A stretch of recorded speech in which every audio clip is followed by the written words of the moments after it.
Hey everybody, this is Devi from Devi's Lab. In this video, I will show you how to build, develop, debug and deploy agentic AI apps all for free using LangChain, Streamlit and Grok API. So this is a companion video to the blog post that I wrote last week. So I'll link the details of my blog post and GitHub repo in the description below. So yeah, let's get into it. I want to start with a quick demo of what exactly we'll be building, debugging and deploying here. So this is the end product. Like I said, you will need a Grok API key, which you can generate one for free from Grok website. So once I hit submit button, I am going to be offered an option to choose models from Grok API. I want to go with Qwen. And I also have 3 use cases here that leverage different workflows. This learning path generator, this code review and blog evaluator. So we start with learning path generator. So let's say my current skills are Python and I want to upskill in a generative AI. I hit that button and let's see what Qwen comes up with. So this is the learning roadmap that it suggests. So the next one is code reviewer. So this is also straightforward. So I just copy paste my code here and it's going to review my code on the basis of security, readability and coding best practices. So that's what this app is all about. And there's also a third app called Blog Evaluator, which is going to make sure that your blog that's generated by the LLM adheres to certain standards. So that's the end goal. With that in mind, we'll get started with the tutorial itself. So let's start with the foundations of what exactly is LangGraph. LangGraph is a library that specializes in building agents. The thing about LangGraph is that it's all about visual engineering. So it lets you lay out your agents as graphs with nodes and edges, and we'll go through the exact steps in a bit. But the main takeaway here is that start with LangGraph. It's a super beginner-friendly framework to really get a good grasp of how agents work. The next thing that I want to talk about is this famous blog from Anthropic, which was shared a lot through last year and even through this year. It's all about how do you build effective agents, and as part of this blog, they had discussed 5 different workflows, which is what I've listed here. So there's something called prompt chaining, and there's parallelization workflow, there's routing, orchestrator worker, and evaluator optimizer. In this blog that I just showcased to you, we are going to leverage parallelization, orchestrator worker, and evaluator optimizer. So each of these workflows, they serve unique purposes. Like for instance, parallelization is when you are going to fan out the original work to different LLMs, and then you're going to aggregate them all together and output it to the user. Another call out here is with orchestrator worker, which at first sight may appear to be similar to parallelization, but they are not. Because in orchestrator, the fanning out process happens dynamically, like the planner or orchestrator, that's going to take in the user input and it's going to decide how it's going to send or break down the work from the user and how it's going to spawn worker to complete the original work. Like the way LangChain describes this, they call it scaffolding. So these frameworks, the 5 frameworks are like scaffolding. And on the other hand, you have, when you remove your scaffolding, you have autonomous agents. So when do you use these two? So scaffolding is needed when you want more reliability from your agents, and autonomous agents is used when you have open-ended problems which just can't fit the mold of these predefined workflows. So there are pros and cons for each, but at least the way things are today, you need that trust factor and reliability factor. And as of today, just because of that, we have workflows, these five kinds of workflows that are used more popularly rather than relying on autonomous agents, which also has its own specific use cases, like I mentioned. Now, let's move on to the next part, which is, so now that we understand what LangGraph is and agentic workflows that are popular right now and why they are used over autonomous agents, I will move on to how you can start using LangGraph to solve any of your agentic use case. I followed an iterative approach with 6 steps. So the very first one was brainstorming and requirement gathering phase, where I decided on what use cases I wanted to work on and thought about the best workflows that will solve my use case.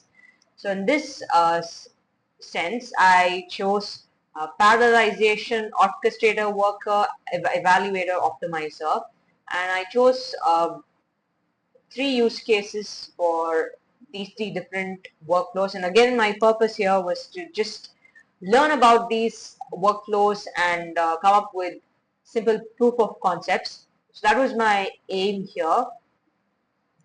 The next step is all about the development phase. Just working on individual use cases first in Jupyter notebooks, preferably, so that you'll be able to execute through individual steps and catch errors quickly, and then move over to Python scripts. So the 6-step process to develop any LangGraph workflow use case is as follows. So you think about the outline and data schema for your workflow. You define your state, which is like a container that's going to hold all your different kinds of data that will be needed by your workflow. Next, you're going to define your node functions, which are basically the different steps that define how your data from your state dictionary will be processed. And then comes your edges, which is all about connecting your nodes to the graph. And then you finally build and compile your graph and run the whole workflow. That's your 6-step process. And if you look through my individual files, like let's look at blog evaluator and optimizer. So it'll all start with the graph state first, and then I'll go on to define my nodes or different functions, different steps that will need to be executed for the data from my state to be processed. After node definition, I start building the workflow and adding nodes and edges to the workflow. Lastly, it's all about just compiling, showing the workflow and doing a test run of the entire workflow.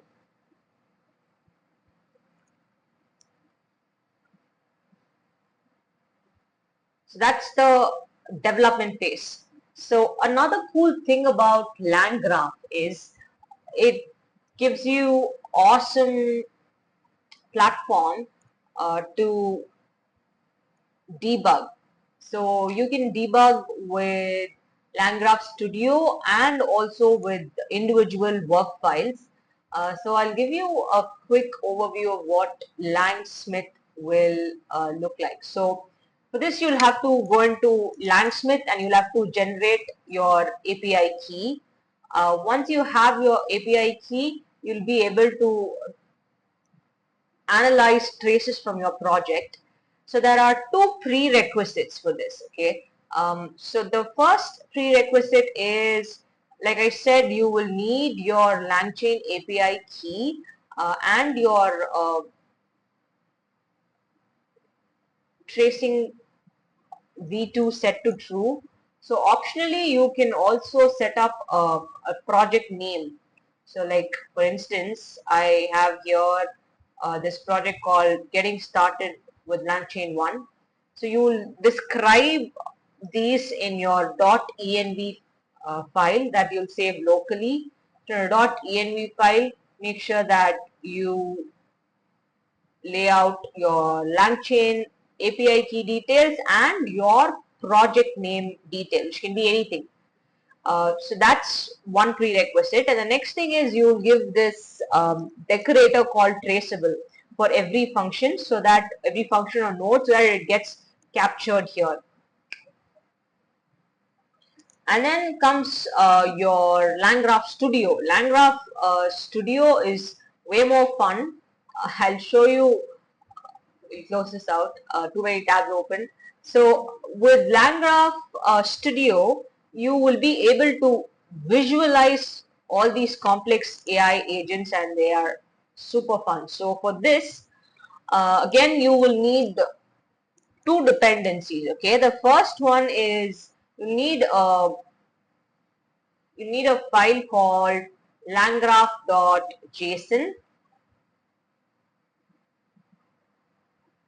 So here you will define your dependencies. So just copy paste this, and the only thing you need to replace is your Python file script file name, and then the exact workflow of your the graph name from your Python script.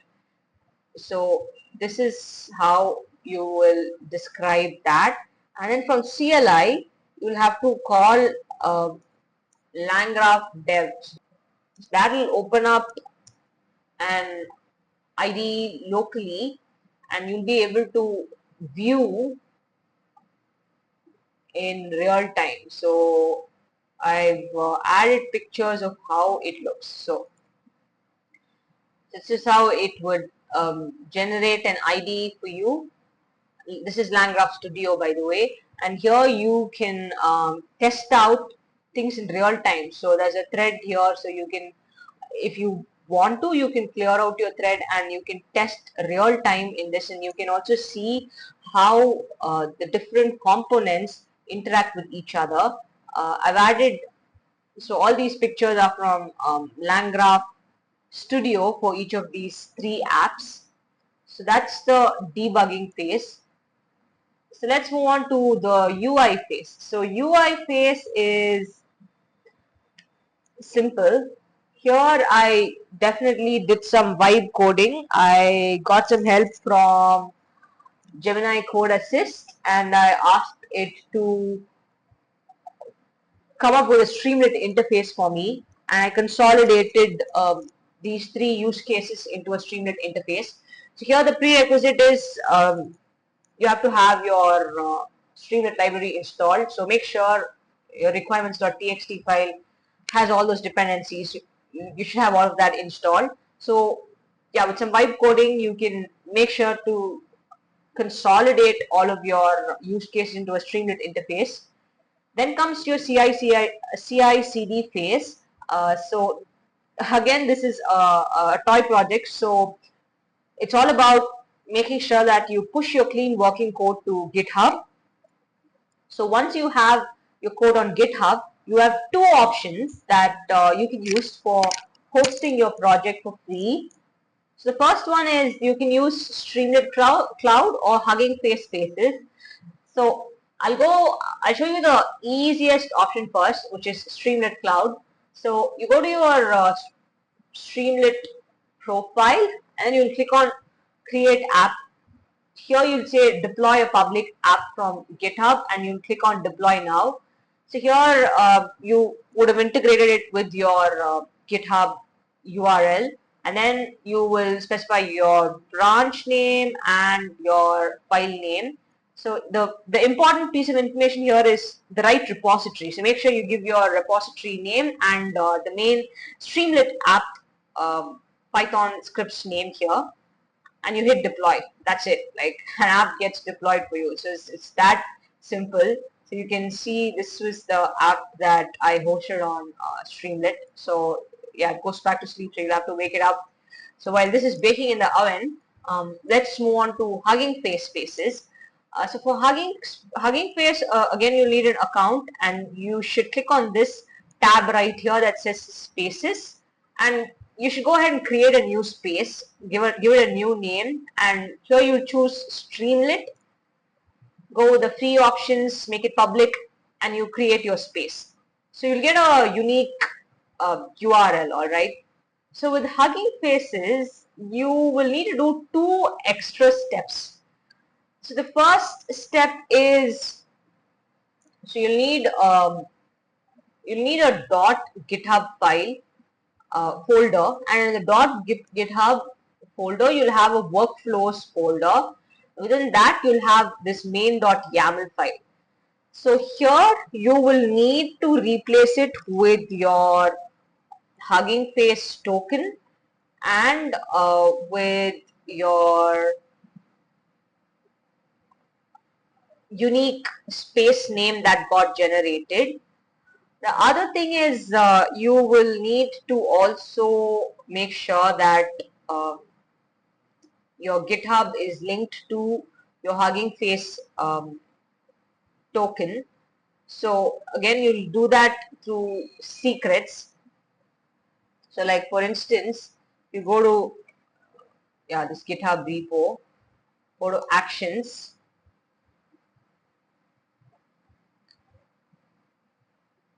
settings.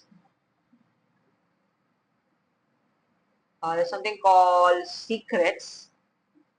Again, click on actions. You'll have to make sure that your Hugging Face token is stored here. So that's all. Those are the steps that you need. So for Hugging Face, it's a little bit more of an effort. And one other thing that I forgot to mention was you'll also need to update your README file. So Hugging Face needs this information as well. So make sure you copy paste this as well. And the key information here is you need to update it with your app file name. So so those are the three things you need, okay, for Hugging Face. Streamlit is super straightforward. You go to Streamlit and you just click on that deploy button. As long as you give your GitHub repos name, everything is super straightforward. For Hugging Face, let me summarize again. So you'll go first, create your Hugging Face space, and you'll get your space URL.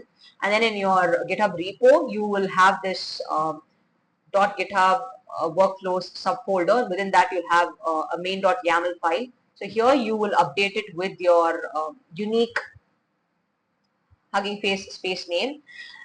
The other thing that you shouldn't forget is to also update your Hugging Face token under settings under GitHub actions. And last and final thing is that you will also need to update your README file with this information that Hugging Face needs, and you should put it up front, okay? So if you put it anywhere in between, Hugging Face will throw an error. So make sure you enlist these details up front. So that's the deployment part of it. Let's go back to the Excaliton. Yeah, so these are the 6 steps that I followed to build, debug and deploy my Agentic AI app all for free. So it's a great learning experience, and you should definitely give it a try. I have included all the links in the description below. So that wraps up our tutorial for the day. If you found this content to be useful, hit that like and subscribe button. I will see you again soon in another What I Learned series right here from Devi's Lab. Till then, bye.